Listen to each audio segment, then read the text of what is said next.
Bueno, vamos a continuar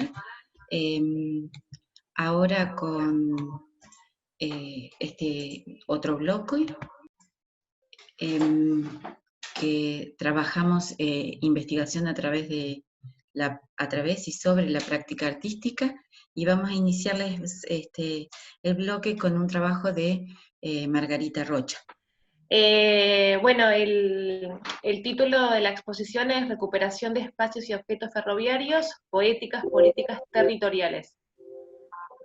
Bueno, lo que voy a presentar es un escrito que intenta abordar algunas cuestiones conceptuales que nacen de un activo que se está haciendo en el Centro Cultural La Vía. Ya veníamos trabajando en esto con Ana Silva, Carlos Tripiana, Sergio Sanzotti y Fernando Funaro. De este trabajo, digamos, voy a adelantar algunas cuestiones que me parecían importantes o ricas exponer, que es, eh, yo pensaba en la idea de las prácticas y las experiencias artísticas, en este caso bastante particular, que es el de los ex talleres de carpintería y de herrería del ferrocarril. Eh, el objetivo de trabajar ahí es recuperar los objetos y recuperar el espacio en función de la construcción de un cierto discurso de la memoria. Eh, y pensando desde la investigación a través de la práctica artística, surgió, un poco tuvimos que parar el trabajo en función de la pandemia y demás, pensé, bueno, era la oportunidad de analizar, trabajar, escribir sobre el trabajo. Y hay una idea que me gusta, que es la idea de la potencialidad conceptual de las prácticas artísticas, es decir, en qué momento se escribe sobre la práctica artística, porque en un momento hay que escribir para comunicarlo, para sociabilizarlo, para ponerlo en comunicación, puede ser en un espacio como este, y que muchas veces se empieza a trabajar en la práctica artística sin tener un planteamiento teórico, conceptual previo, aunque siempre está, ¿no? Presupuesto. Y en esta idea de potencialidad conceptual, yo creo que en la misma práctica artística o en la misma práctica de proyección o de un circuito en este caso, hay una potencialidad que se va gestando en el mismo hacer. Y un poco lo que vengo a plantear ahora es, bueno, cómo se va planteando esta potencialidad conceptual y en qué basa. Bueno, desde ya que se basa en análisis conceptuales, teóricos, también en referencias, en encontrar antecedentes históricos de la práctica, eh, y empiezan a surgir cuestiones que muchas veces son previas al hacer y que muchas veces son posteriores al hacer. Es decir, que, bueno, hubo grupos o artistas o, o investigadores e investigadoras que antes estaban realizando este tipo de haceres. Eh, para pensar la conceptualidad, la potencialidad conceptual, y por qué pensar una potencialidad conceptual, ¿no? Esta cuestión de por qué hay que teorizar sobre la práctica, podríamos decir. Eh, Tomé prestado un concepto de Foucault, que en realidad trabaja Deleuze para pensar a Foucault, que es la idea de pensar la teoría como una caja de herramientas. Y empieza a aparecer la herramienta, que es algo con lo que trabajamos constantemente, porque cuando trabajamos en los talleres de herrería trabajábamos con máquinas y con herramientas que están en desuso hoy, ¿no? Y aparece esta coincidencia del significante de pensar la teoría como una caja de herramientas. Y pensar la teoría como una caja de herramientas es interesante para mí, primero porque aparece como una herramienta para interpretar la práctica, es decir, la teoría no precede a la práctica, sino en este caso que aparece como una herramienta para poder comprender la propia práctica y la práctica colectiva. Y por otro lado, si lo pensamos como herramienta, la teoría elegida o a la que uno escribe y demás, es siempre como herramienta, una herramienta que se inscribe dentro de un sistema, ¿no? Y ese sistema, bueno, es la elección política y herramienta teórica para analizar una propia práctica. Entonces es un poco la idea de no pensar la teoría o los conceptos o el análisis como un sistema que interpreta, sino como una herramienta de análisis. Y por otro lado, en la idea de caja de herramientas, es decir, hay una suerte de concepción de que se construye a diferentes instrumentos que se van seleccionando en la propia caja de herramientas. Por eso me gustaba la metáfora de la caja de herramientas, ¿no? De la teoría como caja de herramientas.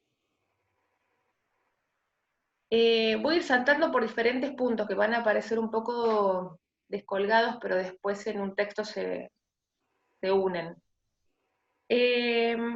Otra de las cuestiones que trabajo es la idea de que en la práctica artística, que digo, la experiencia, estamos no creando, sino fabricando situaciones.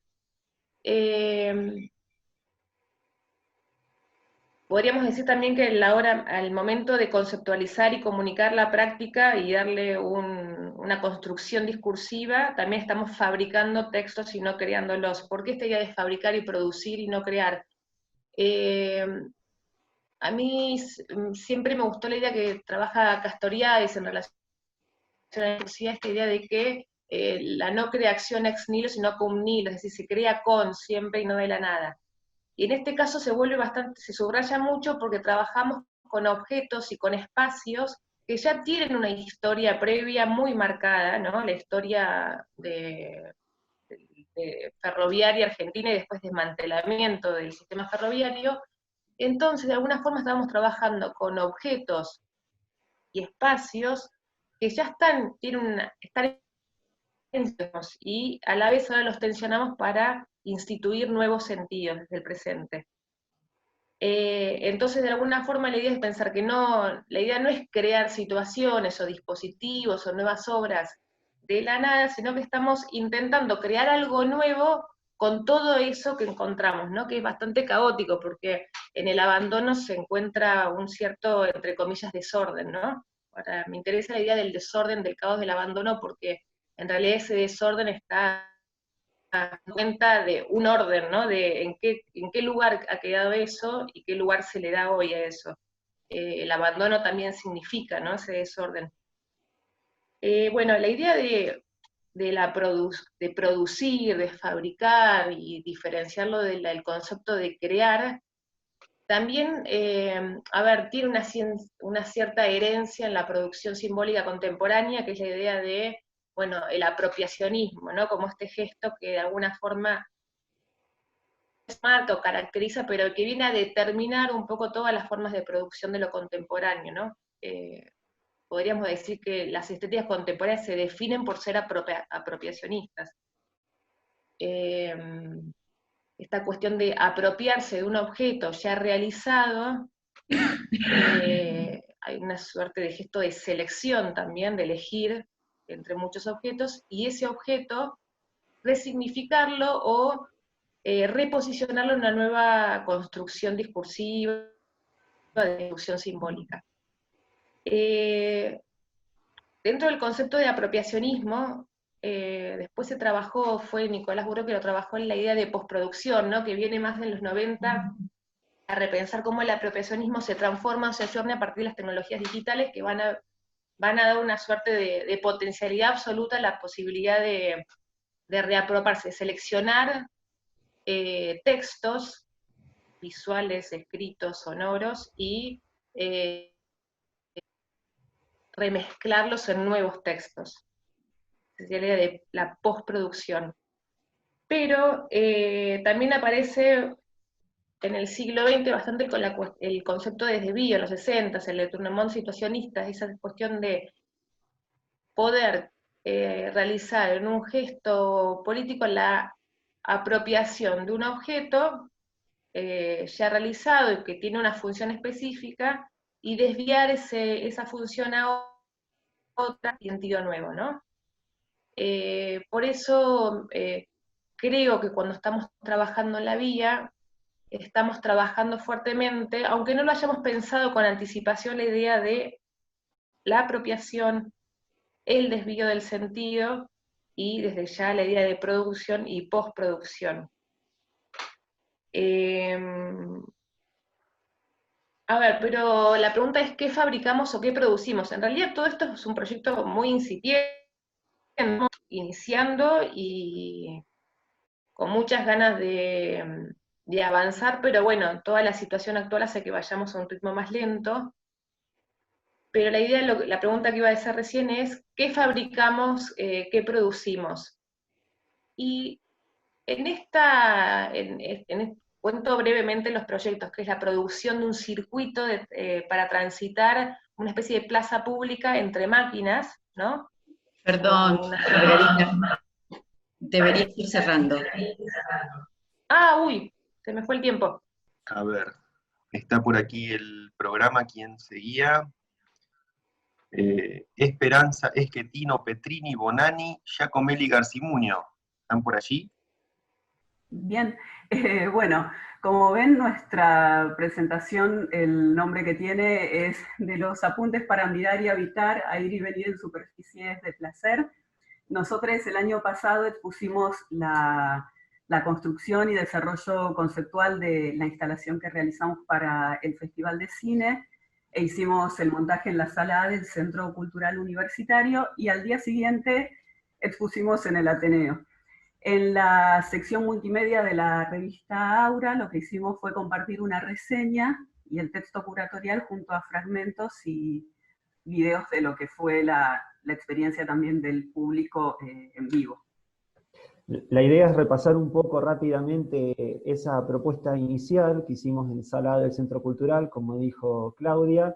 Estaba integrada por 6 piezas audiovisuales, que 3 de ellas son las que se pueden ver en esta pantalla: Fractal, Reflejos y Azucena, y las otras 3 eran Senderos, Maquinaria y Escala de Grises, en las que se iban trabajando los paisajes, tratando de separarlos de la visión que tienen usualmente como postal, con diferentes tipos de efectos, y esto iba rotando por diferentes estaciones con un orden de proyección, que es el que está en esta tabla que podemos ver, de manera tal que el usuario, al ir recorriendo la instalación, nunca se encontraba con el mismo audiovisual en una estación de visionado.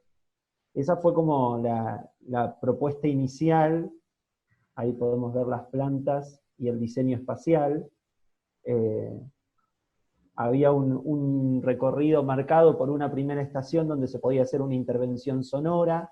Después se pasaba a una estación en la que a través de un espejo uno veía el reflejo de esa imagen intervenida, y luego una tercera que era con recortes a través de mapping del programa Resolume sobre una tela translúcida que actuaba como tamiz y dejaba pasar la luz hacia una pared. Entonces el recorrido se podía ir haciendo en ese orden o en otro, un poco también esa era la experimentación, ver cómo cada uno iba eligiendo el recorrido que deseaba hacer, y empezamos, bueno, a hacernos preguntas respecto a cómo era trabajar con determinados equipamientos, con determinada técnica, con determinada distribución espacial.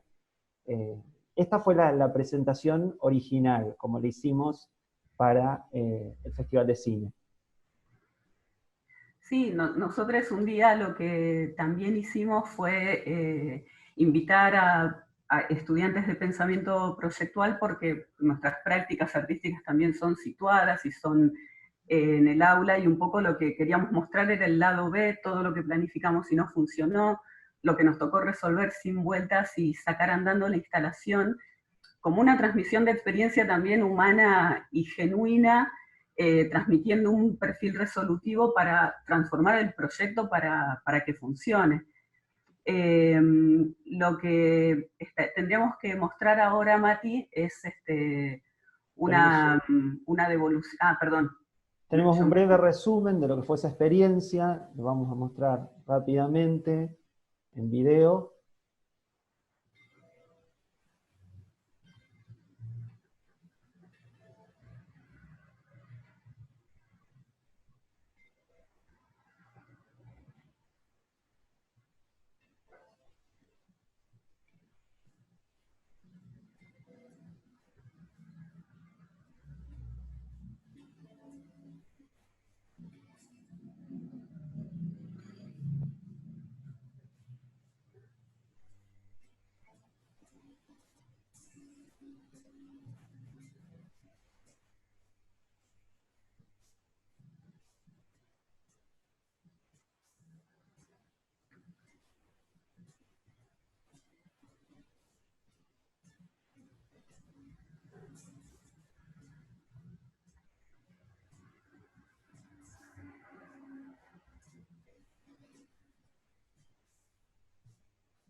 Bien. Ese breve resumen, junto a algunos fragmentos de las piezas audiovisuales que comentamos inicialmente, se publicaron en la sección multimedia de la revista Aura, junto con el texto curatorial.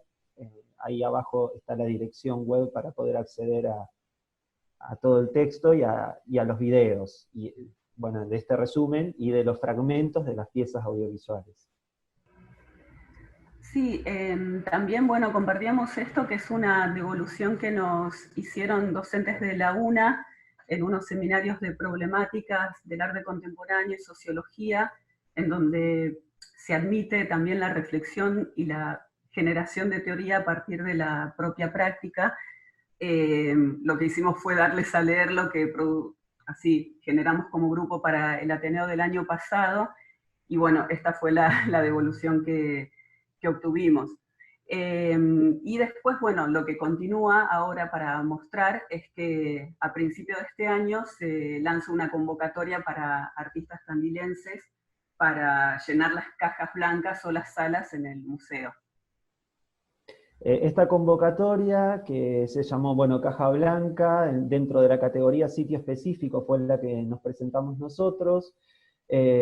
Tuvo lugar su presentación justo antes, este año, justo antes de todo lo que ocurrió con la pandemia, fue el 28 y el 29 de febrero, que se presentaron los proyectos seleccionados, y cuando nosotros nos inscribimos, en las bases surgieron dos cuestiones. En principio, que la convocatoria solo contemplaba artes visuales, teatro, danza y música, por ende la videoinstalación como tal, o sea, el trabajo con audiovisual, en un principio no estaba contemplado dentro de lo que era la convocatoria, y tampoco se aclaraba que colectivos de artistas se pudieran inscribir. Bueno, nos anotamos igualmente, y desde el museo se comunicaron con nosotros para decirnos que habíamos quedado seleccionados, que les había parecido muy interesante la propuesta, y resultó que el día de la presentación era la única muestra que trabajaba con audiovisual y nuevas tecnologías, nuevas lógicas espectatoriales, esta mediación de prácticas colectivas con formatos multimedia. En ese sentido, bueno, fue todo un desafío, y que también llevó al museo mismo, nos los comentaron en su momento, a repensar las bases del concurso y a poder ver el potencial de una videoinstalación o de una presentación que trabaja con el audiovisual y hasta en donde el público puede intervenir. Hoy veíamos en el fragmento de video unas imágenes en donde a partir de auriculares se puede hacer una intervención sonora.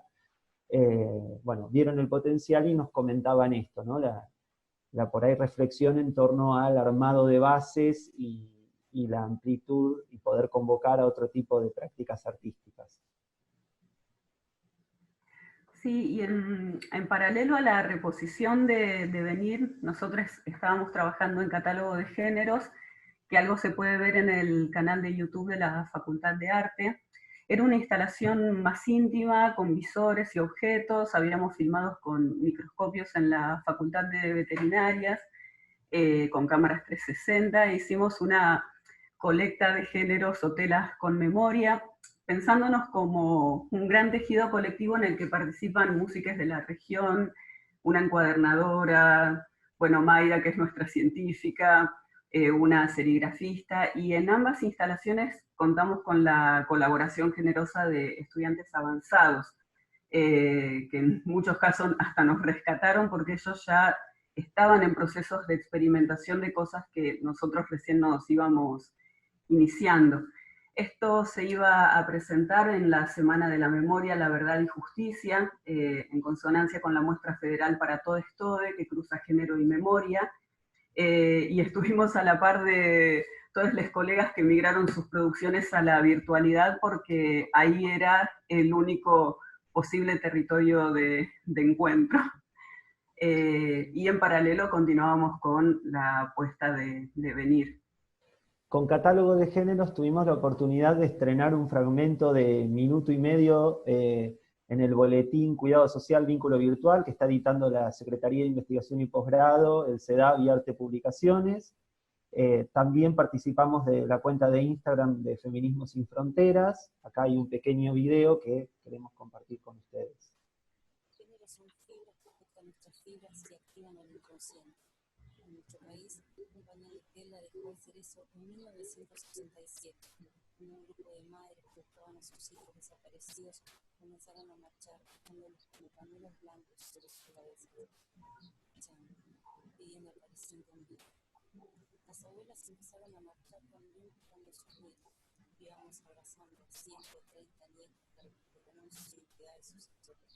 Y así juntan la memoria de los penes. Mati, ¿vos pusiste compartir sonido de tu computadora? No, porque se escucha muy bajito. Y a veces también se resquebraja para que el tejido se haga más fuerte, tenemos que decir nunca más.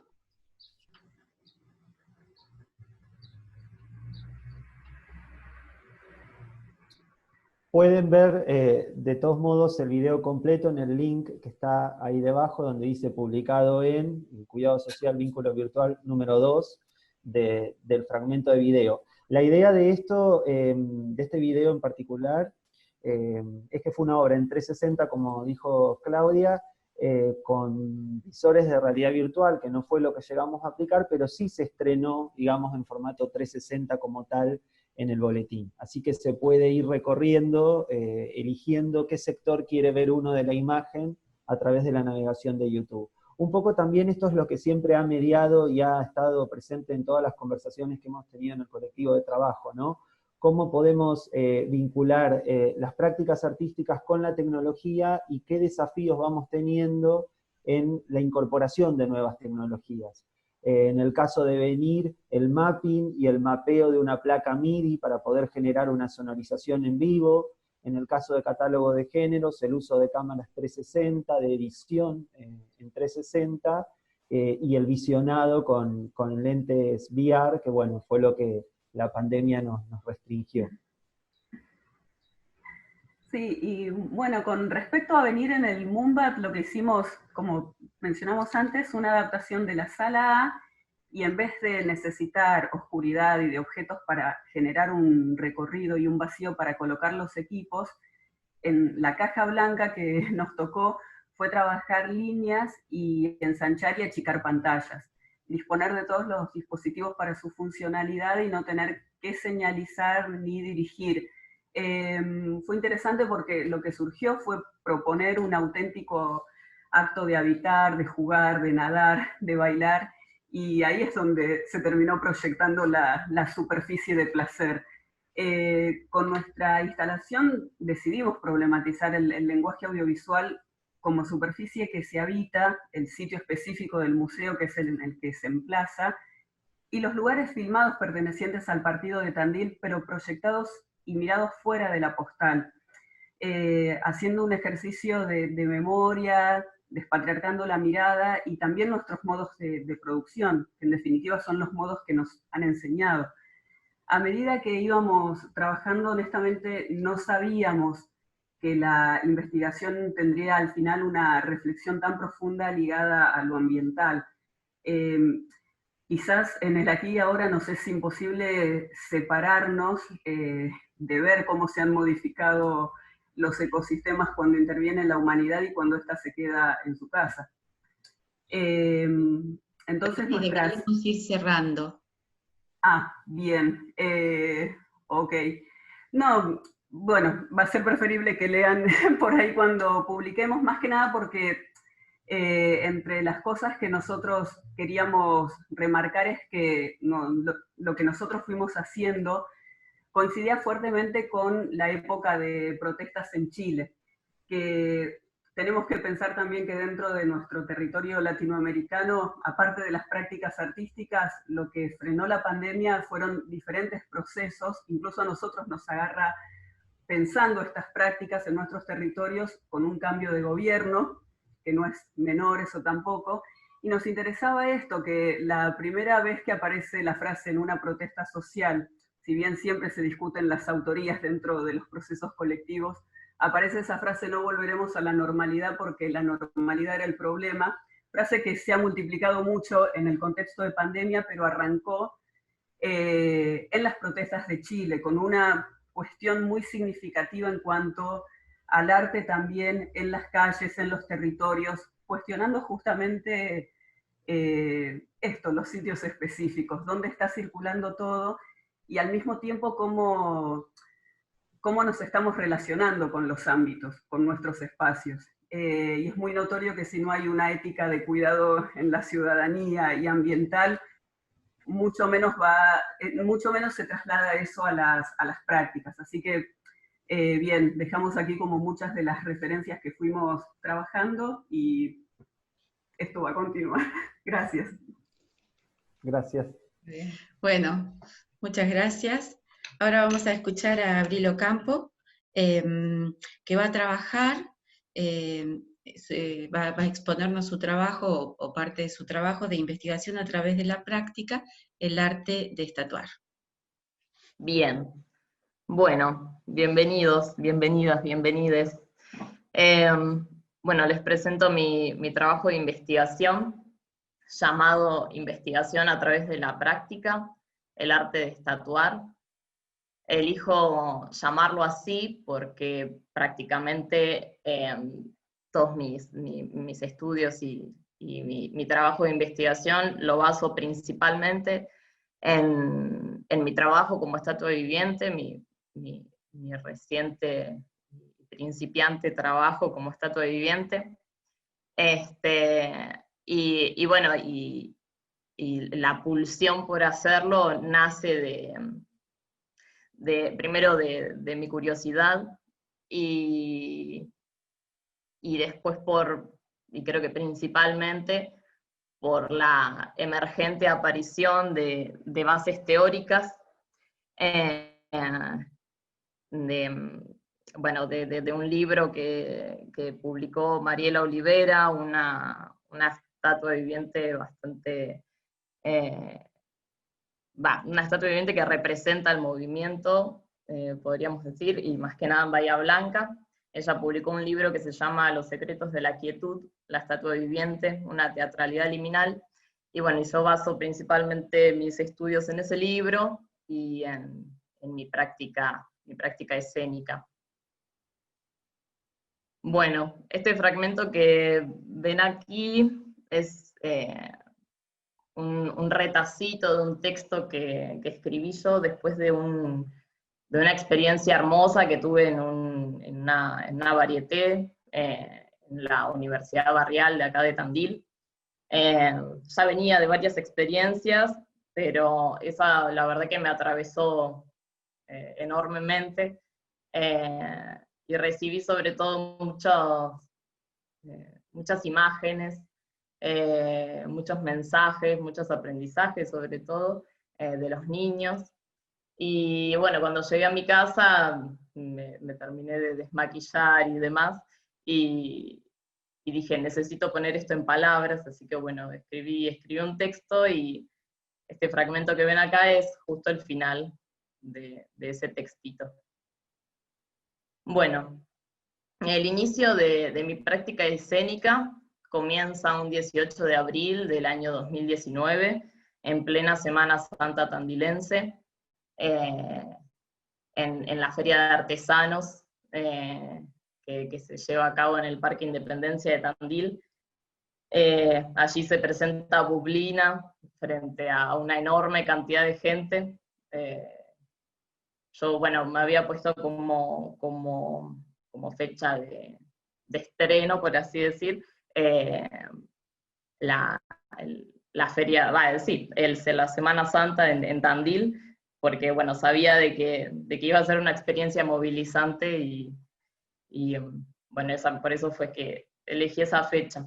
Y bueno, y las fuentes de información que a mí me han ayudado a llevar a cabo esta producción han sido el Seminario de Estatuas Vivientes que se dicta en Bahía Blanca, que es mi ciudad de origen, que lo dicta Mariela Olivera también.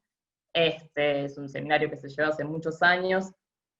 Cabe aclarar que, bueno, Mariela Olivera, que está aquí presente, es actriz, es docente e investigadora bahiense, y desarrolla la especificidad de estatua viviente hace 21 años. Y bueno, ella da los seminarios de estatua en Bahía, y de allí he tomado gran parte de las herramientas que después me sirvieron, sobre todo las herramientas corporales. Y bueno, después los estudios en la Escuela de Teatro de Bahía, la Facultad de Arte, talleres de teatro, acrobacia, danza, clown, y bueno, y sobre todo lo que ha tenido que ver con el arte callejero, hice talleres de teatro callejero y el clown social, que tiene mucha calle, eso me ayudó muchísimo para atravesar la calle, que la verdad que no es lo mismo que el espacio del teatro tradicional de 4 paredes. Y bueno, y después la gran fuente de formación, que fue lo que terminó de impulsar y llevar a cabo mi personaje, fue mi trabajo independiente y autodidacta, sobre todo para llevar a cabo la producción escénica, ¿no? Bueno, vamos un poco más a lo teórico. ¿Qué es la estatua viviente?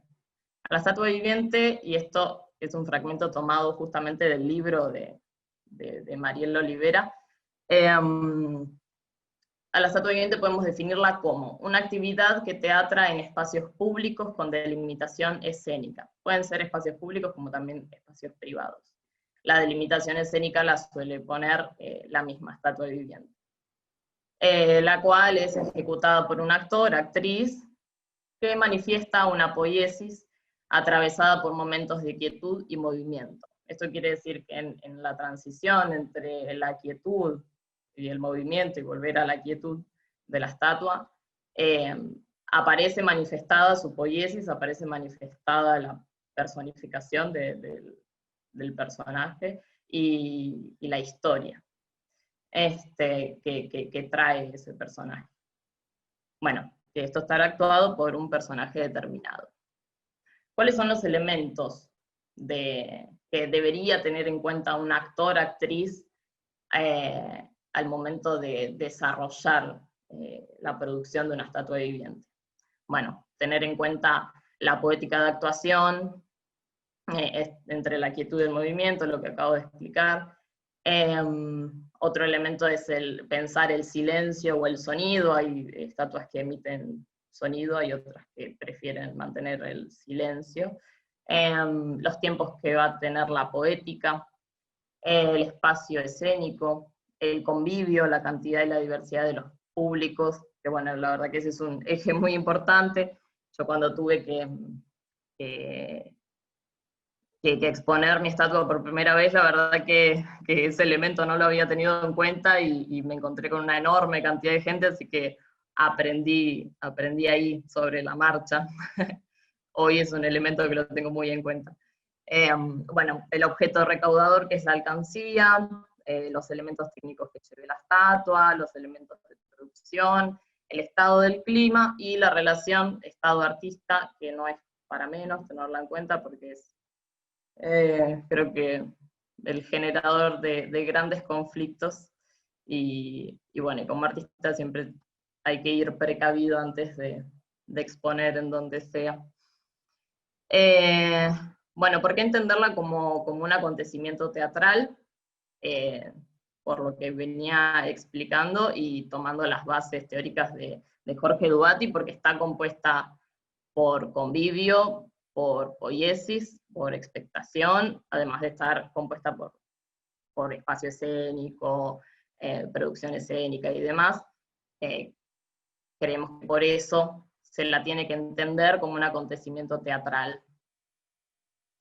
Yendo un poco a la historia de la estatua viviente, aquí en Argentina, comenzaron a surgir a fines de los años 80 y principios de los 90, principalmente en ciudades como Capital Federal y Mar del Plata. Y después en la década del 2000, y va a tener gran coincidencia con la crisis económica en Argentina del 2001, hay un enorme crecimiento de estatuas vivientes. Bueno, y poniendo un poco ojo en otras localidades, podemos observar que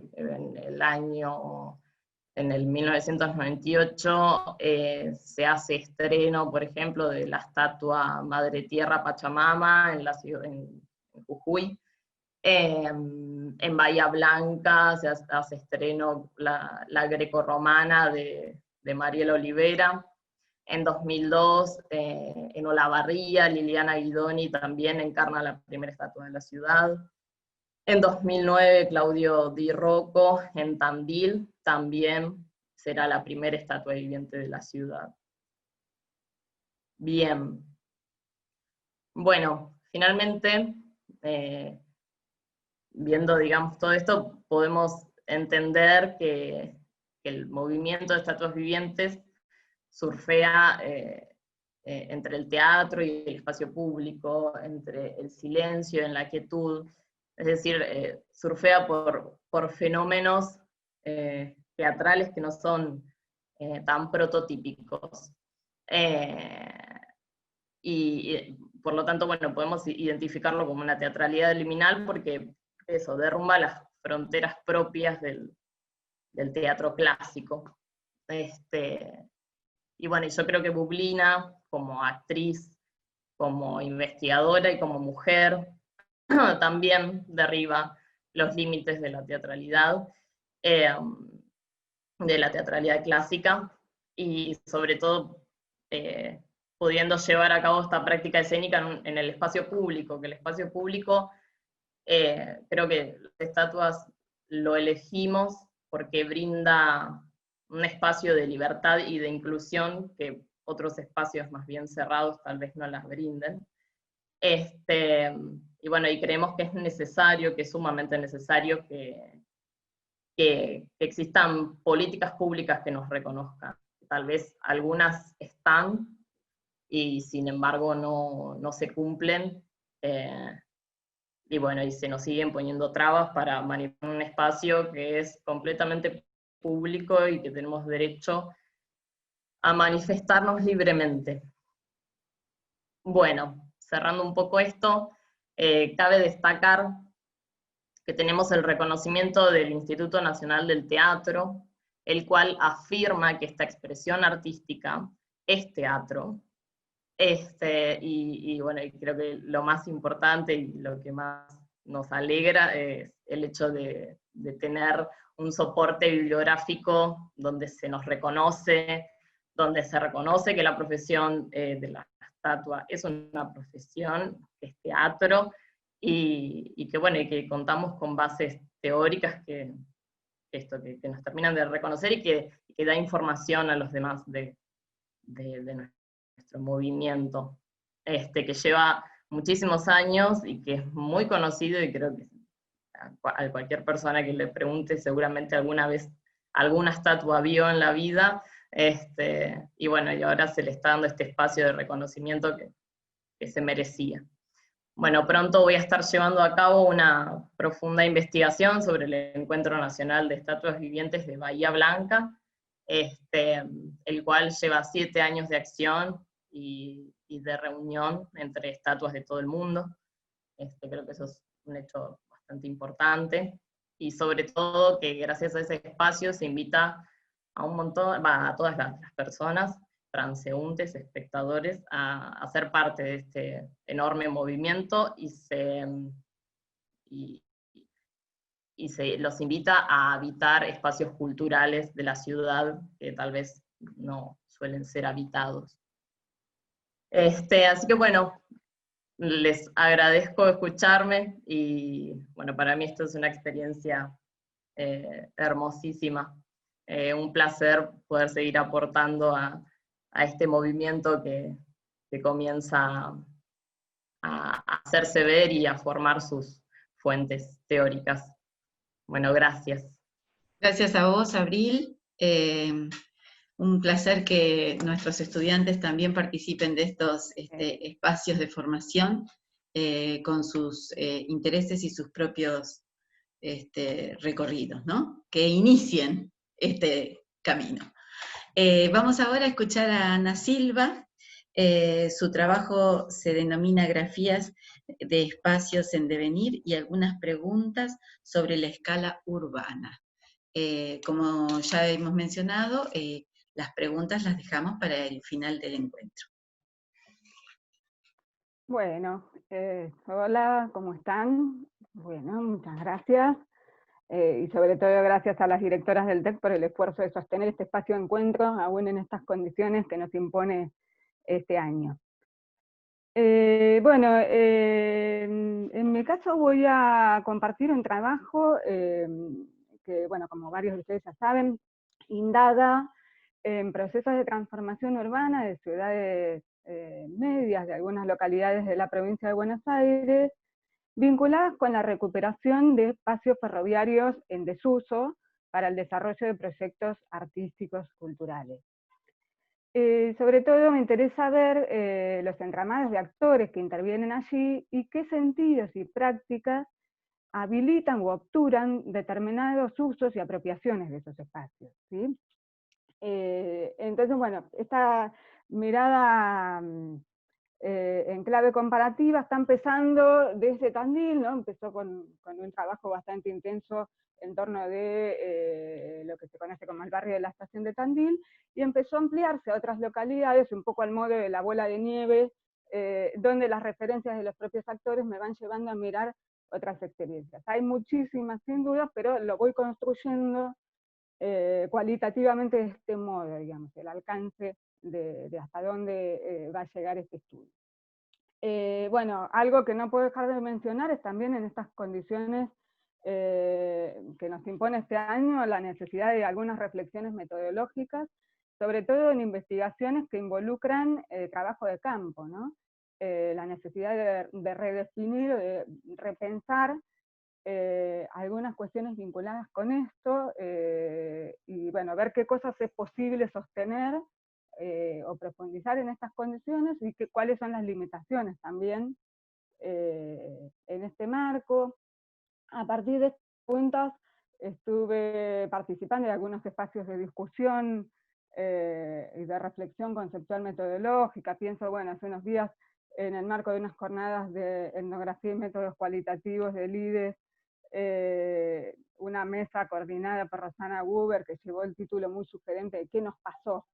¿No? De pensar, bueno, cómo nos reacomodamos, cómo repensamos y cómo sostenemos estas investigaciones en estas condiciones. Bien, bueno, algunas discusiones en torno de lo que se denomina etnografía digital o ciberetnografía, ¿no? Pensando un poco, bueno, qué posibilidades nos da, qué limitaciones tiene en relación a la etnografía tradicional.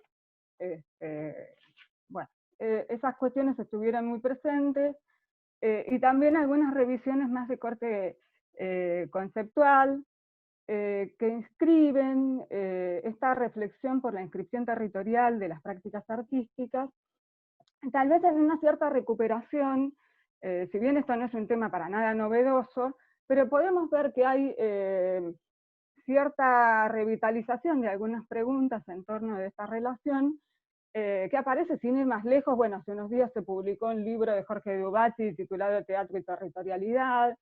La semana que viene tenemos un curso, un seminario a cargo de Marcelo Islas, que es Cartografías Teatrales, Indagaciones Poéticas de los Espacios, o algo así. Sí, reflexiones que aparecen también desde indagaciones sobre el audiovisual. Bueno, hay un artículo, aprovecho a hacer la promoción, de Gabriela Piñero, que está próximo a publicarse en la revista Aura, del Departamento de Historia, muy interesante, que justamente da cuenta de estos debates en el ámbito de las artes visuales y de la crítica de arte, ¿no? Bueno, digo esto porque tal vez una de las preocupaciones que surgen o que se reconocen en estos recorridos en torno de la pregunta por la territorialidad tiene que ver con la necesidad de dar cuenta de la diversidad, de la multiplicidad, de la alteridad, digamos, de estas cartografías otras que pueden pensarse, de otros circuitos de circulación, de las producciones, de las prácticas artísticas. Y en este sentido, bueno, me gustaba vincularlo con algunas lecturas que estuve haciendo en relación a mi trabajo. Siempre, digamos, es inagotable la referencia a la geógrafa Doreen Massey, donde ella plantea quizás una hipótesis aún más audaz, ¿no? Donde plantea esta necesidad de espacializar la teoría social, pensando la espacialidad como una condición de posibilidad de la diferencia, ¿sí? Y en este sentido, más se refiere, digamos, a la necesidad de considerar el hecho de que existen múltiples historias sucediendo al mismo tiempo, con una relativa autonomía. Y que esto abre también la posibilidad de considerar o concebir múltiples posibilidades de futuros, ¿sí? Abre también la pregunta política por el futuro. Sobre esto después voy a volver al cierre de la presentación. Bueno, entonces, en relación con estas discusiones, retomo en el trabajo algunas reflexiones sobre la noción de ciudad media, ¿no? Esta pregunta por la escala urbana, que en muchos casos aparece como un dato descriptivo. Bueno, trabajamos en ciudades medias, como una característica de la ciudad, pero, digamos, me interesa a mí ponerla en juego como pregunta de investigación. ¿Sí? ¿En qué sentido esta dimensión de la escala urbana aparece como constitutiva del objeto de estudio? Y ahí, bueno, hay todo un conjunto de discusiones que no da tiempo ahora para desarrollar, pero hay ciertas conceptualizaciones que, más extendidas, digamos, que suelen centrarse, por un lado, en criterios cuantitativos, ¿no? El tamaño de las ciudades, de cantidad de población, también en una funcionalidad, digamos, piensan a estas ciudades en general, esto aparece asociado al término intermedia, ¿no? En un lugar de intermediación, en un conjunto de flujos, de procesos, de circulación de bienes, de capital, de personas, ¿sí? En relación a otros polos espaciales. Pero bueno, acá recupero aportes que ha venido sistematizando, entre otros, Ariel Gravano, ¿no? Desde un enfoque de la antropología de lo urbano, que suma a estas dimensiones de conceptualización de la escala, la dimensión simbólica de la producción de la vida urbana, sobre la cual me interesa detenerme en lo que llamaría la medianidad, como una categoría, diríamos, etnográficamente informada, que refiere a los modos de experimentar la escala, de experimentar y de producir. ¿A qué me refiero? Digamos, ¿de qué manera nos aparece en el trabajo de campo esta experiencia de la medianidad de la escala en tanto trama de relaciones que se configura muchas veces como se expresa, digamos, en un interjuego entre el anonimato y el reconocimiento, y que incide, por lo menos yo lo he encontrado así, muy fuertemente en los modos de gestionar y de participar de estos espacios. ¿Sí?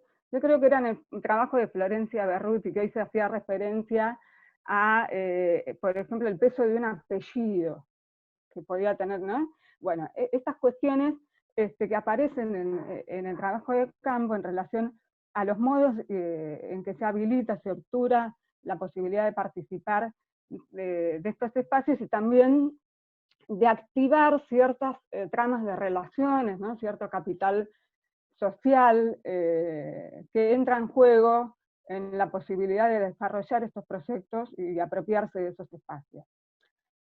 Bueno, dicho esto, me gustaría hacer unas aclaraciones rápidas, digamos, porque también hay mucho debate al respecto.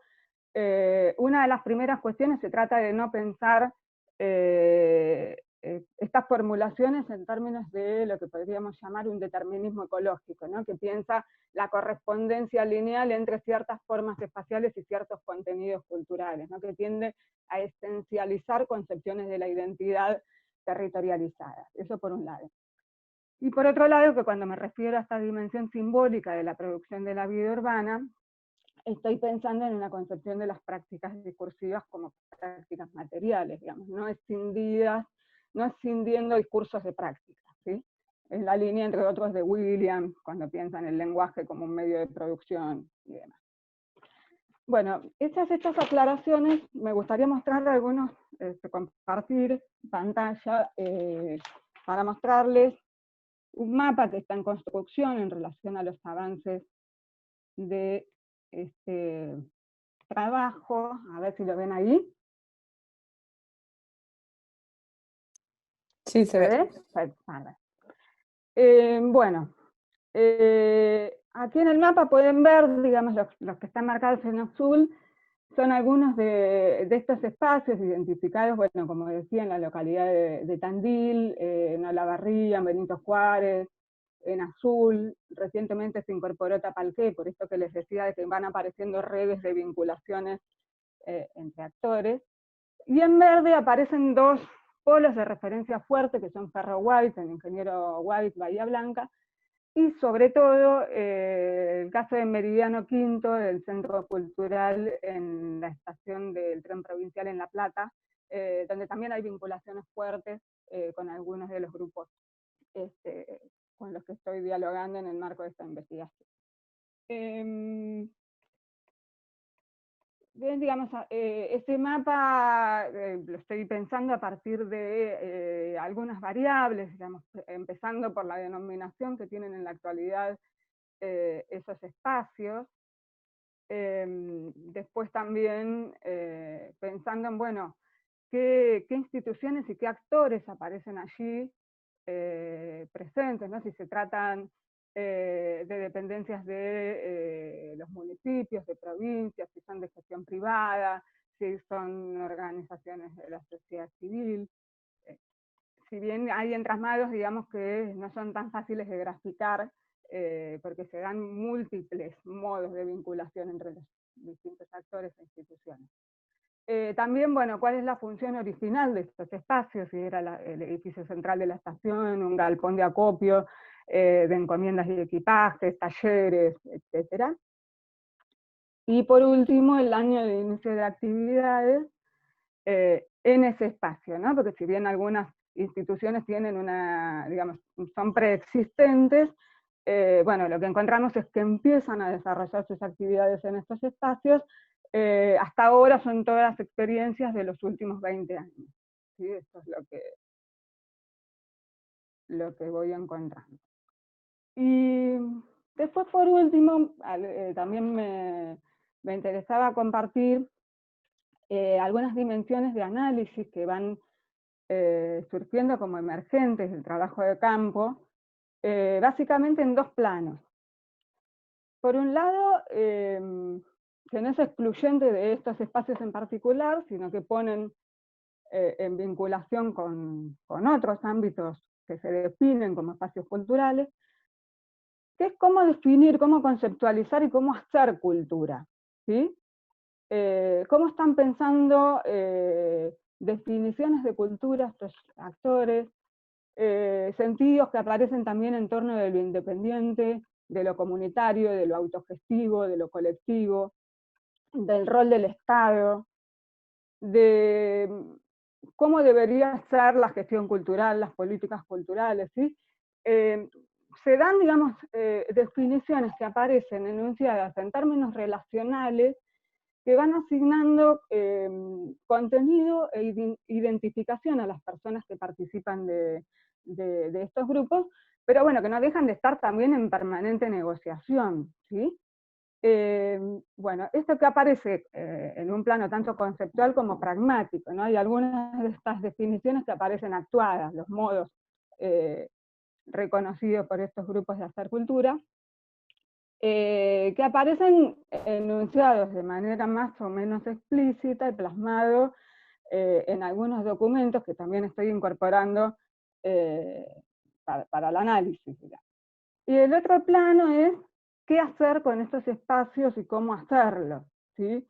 Entonces también aparecen ahí un conjunto de discusiones en torno del patrimonio, de significar estos espacios como patrimoniales, la memoria, pensada en muchos casos como resistencia, ¿no? Se concibe a estos contextos, a estas ciudades, como ciudades que tienden al olvido, que tienden a borrar, a pisotear las marcas de la memoria, las huellas del pasado, y entonces ahí aparece cierto sentido de la memoria como resistencia. También las discusiones en torno de los usos aceptables y adecuados para esos espacios, qué se puede y no se puede hacer en esos edificios y con esos edificios. También los usos legítimos, en algunos de los registros apareció la cuestión de la toma, la discusión de si se pueden tomar estos espacios, o si es preferible ir por otras vías y conseguir un comodato, digamos, otro modo de acceder al uso de esos espacios. Formas en las que aparecen las apropiaciones de hecho de estos lugares, y que quizás desborda un poco la discusión por cada espacio en particular, hacia una discusión por el derecho a la ciudad, ¿no? Podríamos pensar. En tanto, algo que también me pareció significativo, es la expresión de cierto conflicto en las relaciones de vecindad acerca de las prácticas, las actividades que se desarrollan allí, sobre todo muy fuertemente en relación a lo que son manifestaciones musicales, o sea, que involucran algún tipo de emisión sonora, grupos de percusión, de ensayo, vocalización, donde ahí aparecen tensiones en las relaciones de vecindad, que en algunos casos llegan a conflictos con denuncias a la policía, etc., y donde también aparecen distintos modos de responder a esto.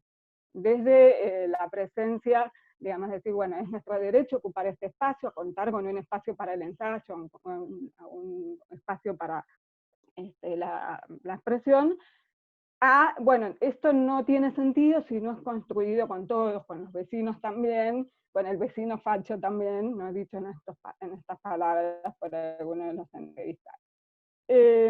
Bueno, y en relación a eso, para ir cerrando entonces, me pareció interesante estas derivas que tienen más que ver con un análisis, diríamos, desde la antropología política, ¿no? De cómo se van configurando como actores colectivos en una disputa política que se va a veces cristalizando en proyectos de ordenanza, en proyectos presentados a las distintas instancias legislativas. Y aquí aparece esta cuestión del proyecto, ¿no? Que es proyecto para esos espacios, pero también asociado a proyectos de ciudad, volviendo a lo que decía de Doris Massey, esta potencia analítica del proyecto, de la imaginación de futuro, en este trabajo donde se enlazan, por un lado, construcciones de la memoria, construcciones en relación al pasado, con estas posibilidades de imaginar futuro. Bueno, para cerrar, después en todo caso si hay alguna pregunta, retomamos. Bueno, muchas gracias. Gracias, Ana. Finalmente en este bloque me tocaría exponer a mí. El trabajo tiene que ver con, justamente es una continuidad de lo que ha conversado Ana, es un trabajo inicial sobre los bufones del andén, que es una experiencia en Olavarría de teatro comunitario. La tomé porque la verdad que es casi inédita en la región, no tenemos otras ciudades de la región que trabajen en teatro comunitario. Este mismo elenco transita por Tapalqué, y como vamos a ver en algunas de las diapositivas, por suerte contamos con estudiantes hoy en la Facultad de Arte que han transitado este grupo. En la ciudad de Olavarría funciona este grupo desde el año 2012 y está coordinado por dos teatristas, directores, guionistas, que son Betty Guerategui y Julio Benítez, ambos dos personas muy vinculadas a el quehacer teatral, en una etapa de su vida vinculadas al espacio oficial de la municipalidad de Olavarría, y luego trabajando en distintos espacios comunitarios con experiencias de talleres de teatro. En realidad, estas experiencias de talleres de teatro quedan en su haber hasta que ellos fundan en el año 2006 un espacio mutual de trabajo comunitario, que es la Mutual de Arte Popular Macondo, Mutual de Arte Popular. Para definir el teatro comunitario uno recurre generalmente a Marcela Videgain, una investigadora porteña que desde los inicios del teatro comunitario ha estudiado este fenómeno fundamentalmente desde el grupo Catalinas y desde el grupo Barracas, ¿no? Recordemos que Catalinas es el primer grupo de teatro comunitario que se funda en el año 83, y de ahí en adelante, durante toda la democracia, han ido surgiendo, y hay un auge muy importante en el 2001, que creo que todos podemos imaginar que deviene de la crisis, ¿no? Y de la necesidad de, digamos, aglutinarse en espacios de identidad común. Marcela Videgain, como dice ahí, caracteriza al teatro comunitario como un teatro de y para la comunidad, que no se concibe como pasatiempo, ni como ocio, ni como esparcimiento, ni como espacio terapéutico, sino como forma de producción, un espacio para la voluntad de hacer y de construir, siempre muy vinculado con la cuestión identitaria. Esta situación hace, este es el elenco de la primera obra, en donde encontramos a Oriana, que creo que estaba en la sala hace un rato, y a otras estudiantes de nuestra facultad, que participaban de este trabajo que se llamó Los Hijos de Soriano. Este tipo de teatro tiene algunas características que lo definen. El Instituto Nacional del Teatro genera ciertas definiciones que, como siempre, no tienen correlación siempre con lo que pasa en elencos porteños respecto de elencos del interior, ¿no? Define la cantidad de participantes, habla de un mínimo de 30 actores. En algunas oportunidades este elenco ha llegado a ese número, pero en otras no. Bueno, pero en general sí este elenco entendió que estaba trabajando teatro comunitario sin habérselo propuesto. Caracteres del teatro comunitario están ahí en esa filmina. Creo que lo más importante es este carácter plurigeneracional, intergeneracional y numeroso del elenco, y la intención de trabajar desde la creación colectiva para dar cuenta de la historia del barrio en el que se habita, o de la comunidad en que se habita, ¿no?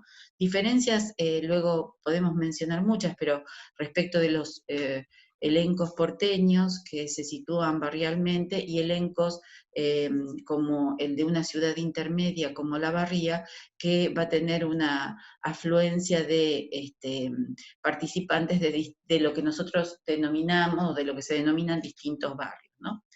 La idea de horizontalidad y aparición de la voz plural es como recurrente, y la idea de lo mismo del el ser autoconvocado y autogestivo en términos de propender a entender el arte como un derecho, y por lo tanto estar desvinculado de instituciones que de algún modo lo determinen. Esto es interesante. Esta es una pequeña, estas son algunas fotos de las primeras puestas en escena, de la primera puesta en escena, Los Hermanos de Soriano, que aparece, digamos, que después se replica en ciudades como Tapalqué, ¿no? No solo se hace en Olavarría, sino también en Tapalqué. ¿Y cuál es el escenario que elige este teatro comunitario? El escenario es la estación del ferrocarril. En el caso de Olavarría usa el veredón de la estación del Provincial, en el barrio de Pueblo Nuevo, y en el caso de Tapalqué también usa el veredón de la que era estación de ferrocarriles, que hoy alberga a la Escuela de Estética de Tapalqué, cosa que, bueno, capaz que se vincula también con lo que Ana estaba diciendo. En este sentido, digamos, el teatro comunitario, Los Bufones del Andén, es importante decir que nacen en esta organización que era la Mutual Macondo, que data del año 2006. y ellos se dan cuenta que estaban haciendo teatro comunitario, según los dichos del propio Julio Benítez, en el 2012. En el 2010-2011 ellos ya participaban como mutual de arte popular de los carnavales del barrio, ¿sí? Los carnavales populares. Y atendiendo a la necesidad de crear los mascarones y los muñecos y el momo para el carnaval, invitan a un artista azuleño que vive en Buenos Aires, Gasparini, que era él quien trabajaba con la escenografía de Catalina Sur. Y entonces ahí se dan cuenta que lo que ellos estaban haciendo era teatro comunitario, porque preparaban escenas para el carnaval y después buscaban estas otras cuestiones fundamentalmente orientadas a la recuperación del espacio ferroviario. En este sentido primero es la mutual, luego aparece, ese es el frente de la mutual Macondo, que está situada en el barrio Pueblo Nuevo, en una sala al fondo, en el sindicato de radioaficionados, ¿sí? Esta participación, inicial en los... Hoy hice... Bueno, y en los carnavales, deriva luego en el teatro comunitario. Como no puede ser de otra manera, el tiempo no me alcanza, pero sí me interesa señalar algunas cuestiones. Las temáticas del teatro tienen que ver siempre con la estación, digamos, las dos tienen que ver con la recuperación de historias del barrio y de la ciudad. Ahí se ve el llamado a una función de teatro con una intervención sobre el espacio que después funciona como escenario. Aparece aquí el otro espectáculo en este momento en cartel, El día que la chusma acorraló a Bartolomé, y aparece, yo que me interesaba destacar las palabras de mis entrevistados cuando hablaban de la diferencia etaria y cómo eso propendía a la construcción de digamos, de una voz común, aunque complicada, ¿no? Ahí aparece la idea de que todos hablaban, de que los chicos molestaban, y sin embargo ellos sentían que igual podían trabajar en teatro. Tienen la compañía de una investigadora de la Facultad de Ciencias Sociales, que está haciendo un trabajo de campo junto a ellos desde hace varios años, cosa que también les devuelve una mirada interesante sobre su propia práctica, y no solamente se ha dedicado el elenco a la producción propia, sino que también se ha vinculado o ha generado encuentros de teatro, en donde invita elencos teatrales, elencos de teatro comunitario de otras localidades. Finalmente, porque la tengo acá Cristina corriéndome, es importante pensar... a mí me pareció que los bufones del andén de Macondo, Arte Popular de Olavarría, sintetiza, digamos, la idea del trabajo, porque los bufones son aquellos que decían las grandes, divertían, pero también les decían las grandes verdades al rey. Están en el andén que quieren recuperar, en ese espacio que todavía están peleando por recuperar como propio para Macondo, y además es de Macondo, el lugar en el mundo, o un lugar especial para una ciudad buscada, ¿no? por García Márquez, que de algún modo es la que le daría identidad a estos bufones del andén.